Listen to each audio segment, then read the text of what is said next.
ಇನ್ನು ಪ್ರಿಯಾಂಕ್ ಖರ್ಗೆ ವಿಚಾರಕ್ಕೆ ಸಂಬಂಧಪಟ್ಟಂತೆ ಮಾತನಾಡಿದ್ದಾರೆ. ಸರ್ಕಾರದ ನಡೆಯನ್ನು ಸಮರ್ಥಿಸಿಕೊಂಡಿದ್ದಾರೆ. ಜ್ಞಾನ ದೇಗುಲವಿದು ಕೈ ಮುಗಿದು ಒಳಗೆ ಬಾ ಬರಹ ಬದಲಾವಣೆ ವಿಚಾರಕ್ಕೆ ಸಂಬಂಧಪಟ್ಟಂತೆ ವಿಧಾನಸೌಧದಲ್ಲಿ ಸಚಿವ ಪ್ರಿಯಾಂಕ್ ಖರ್ಗೆ ಸಮರ್ಥನೆ ಮಾಡಿಕೊಂಡಿದ್ದಾರೆ. ಪರಿಸ್ಥಿತಿಗೆ ಅನುಗುಣವಾಗಿ ಬದಲಾವಣೆ ಆಗಬೇಕು. ಪ್ರಶ್ನಿಸು ಅಂದ್ರೆ ಇದರಲ್ಲಿ ತಪ್ಪೇನಿದೆ ಅಂತ ಪ್ರಿಯಾಂಕ್ ಖರ್ಗೆ ಪ್ರಶ್ನೆ ಮಾಡಿದ್ದಾರೆ. ಅಂಬೇಡ್ಕರ್, ಬುದ್ಧ, ಬಸವಣ್ಣ ಪ್ರಬುದ್ಧ ಭಾರತವನ್ನ ಕಲ್ಪಿಸಿದ್ರು. ಮಕ್ಕಳಲ್ಲಿ ವೈಜ್ಞಾನಿಕ ಮನೋಭಾವ ಬೆಳಿಬೇಕು ಅಂತ ಈ ರೀತಿಯಾಗಿ ಬದಲಾವಣೆ ಮಾಡಲಾಗಿದೆ ಅಂತ ಸರ್ಕಾರದ ನಡೆಯನ್ನ ಸಮರ್ಥಿಸಿಕೊಂಡಿದ್ದಾರೆ. ಬದಲಾವಣೆ ಯಾವಾಗಲೂ ಸಹಜ. Change is the only constant ಅಂತ ಏನು ಹೇಳ್ತಾರೆ. ಯಾವಾಗಲೂ ನಾವು ನಮ್ಮ ಸಮಾಜದ ಏನು ಸ್ಥಿತಿಗತಿಗಳಿರ್ತದೆ ಅದಕ್ಕೆ ತಕ್ಕಂಗೆ ಬದಲಾವಣೆ ಆಗಬೇಕಾಗ್ತದೆ. ಆಮೇಲೆ ಧೈರ್ಯವಾಗಿ ಪ್ರಶ್ನಿಸಿ ಅನ್ನೋದ್ರಲ್ಲಿ ತಪ್ಪೇನಿಲ್ಲ. ಈಗ ಕುತೂಹಲ ಇರಲಿಲ್ಲ ಅಂದರೆ ಕಲಿಕೆ ಇರೋದಿಲ್ಲ, ಕಲಿಕೆ ಇರೋದಿಲ್ಲ ಅಂದರೆ ಜ್ಞಾನ ಬರೋದಿಲ್ಲ. ಯಾವ ಸಮಾಜದಲ್ಲಿ ಪ್ರಬುದ್ಧತೆ ಇರೋದಿಲ್ಲ ಅದು ಸಮೃದ್ಧ ಆಗಕ್ಕೂ. ಸತೀಶ್ ಶೂನ್ಯ ಬಂಡವಾಳ ಕೃಷಿಯಿಂದ ಎಕರೆಗೆ 14 ಲಕ್ಷ ಗಳಿಸ್ತಿದ್ದಾರೆ. ನೀವು ಕೂಡ ಅವರಿಂದ ಕಲಿಬೇಕಾ? ಅವ್ರ ಜೊತೆ ವಿಡಿಯೋ ಕಾಲ್ನಲ್ಲಿ ಮಾತಾಡಬೇಕಾ?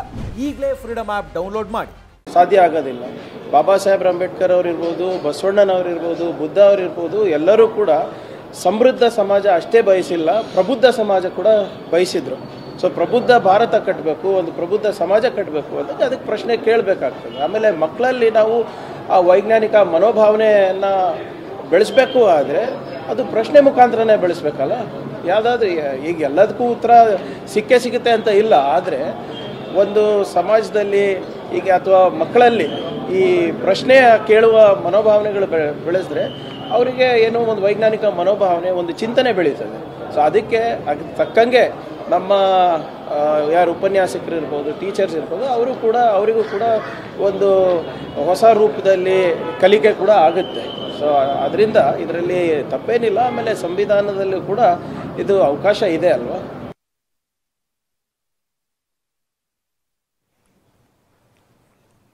ಸೊ ಒಂದಷ್ಟು ವಾಟ್ಸ್ಆ್ಯಪ್ ಚಾಟ್ ಕೂಡ ಆಗಿದೆ. ನೀವು ಅಲ್ಲಿ ನೋಡ್ಬೋದು. Paint the slogan everywhere. 833 ಸ್ಕೂಲ್ಗಳಲ್ಲೂ ಕೂಡ ಮಣಿವಣ್ಣನ್ IAS ಅಂತ ಸೇವ್ ಆಗಿದೆ. ಅಡ್ಮಿನ್ ಅಂತ ಕೂಡ ನೀವು ಗಮನಿಸ್ಬೋದು. ಸೊ ಇದು ಪೇಂಟ್ ಆಗಲಿ ಎಲ್ಲ ಕಡೆ ಕೂಡ ಅಂತ ಜ್ಞಾನ ದೇಗುಲವಿದು ಧೈರ್ಯವಾಗಿ ಪ್ರಶ್ನಿಸಿ ಶಿಕ್ಷಕರನ್ನು ಗೌರವಿಸಿ ಅಂತ. ಸೊ ಅದನ್ನು ಒಂದಷ್ಟು ಈ ಗ್ರೂಪ್ನಲ್ಲಿ ಚಾಟ್ ಆಗಿದೆ ಈ ಬಗ್ಗೆ. ಸೊ ದಿಸ್ ಇಸ್ ಫೈನಲ್ ಅಂತ ಅಲ್ಲಿ ಹಾಕಿದ್ದಾರೆ. So respect must come of its own, not demanded ಅಂತ ಕೂಡ ಅಲ್ಲಿ ತಿಳಿಸಲಾಗುತ್ತೆ.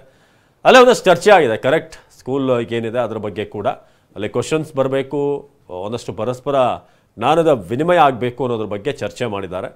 ಸೊ ಅಲ್ಲಿ ಸರೋಜಿನಿ ಅನ್ನೋರು ಕೂಡ ಇಲ್ಲಿ ನೋಡೋದು, ಪ್ರಿನ್ಸಿ MDRPU ಧಾರವಾಡ. ಸೊ ಅವರು ಕೂಡ ಅಲ್ಲಿ ಟೆಕ್ಸ್ಟನ್ನು ಮಾಡಿರೋದು ಗಮನಿಸ್ಬೋದು. ಅದಕ್ಕೆ ಮಣಿವಣ್ಣನ್ IAS ಅವರು ಗುಡ್ ಅಂತ ಕಳಿಸಿರೋದು. ಸೊ ಏನೇನು ಚೇಂಜ್ ಮಾಡಲಾಗ್ತಿದೆ ಅನ್ನೋದು, ಜೊತೆಗೆ ಅದನ್ನು ಎಕ್ಸಾಕ್ಟ್ಲಿ ವರ್ಡನ್ನು ಟ್ರಾನ್ಸ್ಲೇಟ್ ಮಾಡ್ಬೋದಾ ಇಂಗ್ಲೀಷ್ನಿಂದ ಅಂತ. ಮೇ ಬಿ ಆರಂಭದಲ್ಲಿ ಇದರ ಪ್ರಸ್ತಾಪ ಇಂಗ್ಲೀಷ್ನಲ್ಲಿ ಆಗಿದೆ ಅಂತ ಕಾಣಿಸುತ್ತೆ.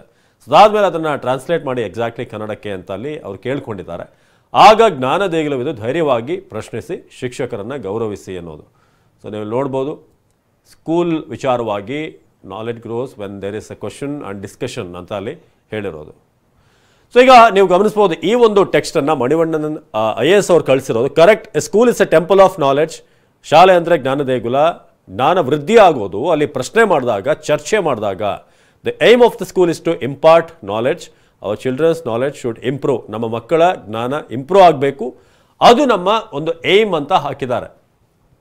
ಹಾಗೆ ಅಲ್ಲಿ ಒಂದು thumbs up, when we take our children to temple ಅಂತ ಕೂಡ ಅಲ್ಲಿ ಹೇಳಿ, ಮಕ್ಕಳನ್ನು ದೇವಸ್ಥಾನಕ್ಕೆ ಕರ್ಕೊಂಡು ಹೋದಂಥ ಸಂದರ್ಭದಲ್ಲಿ ಏನಾಗುತ್ತೆ ಅನ್ನೋದ್ರ ಬಗ್ಗೆ ಕೂಡ ಚರ್ಚೆ ಆಗಿದೆ.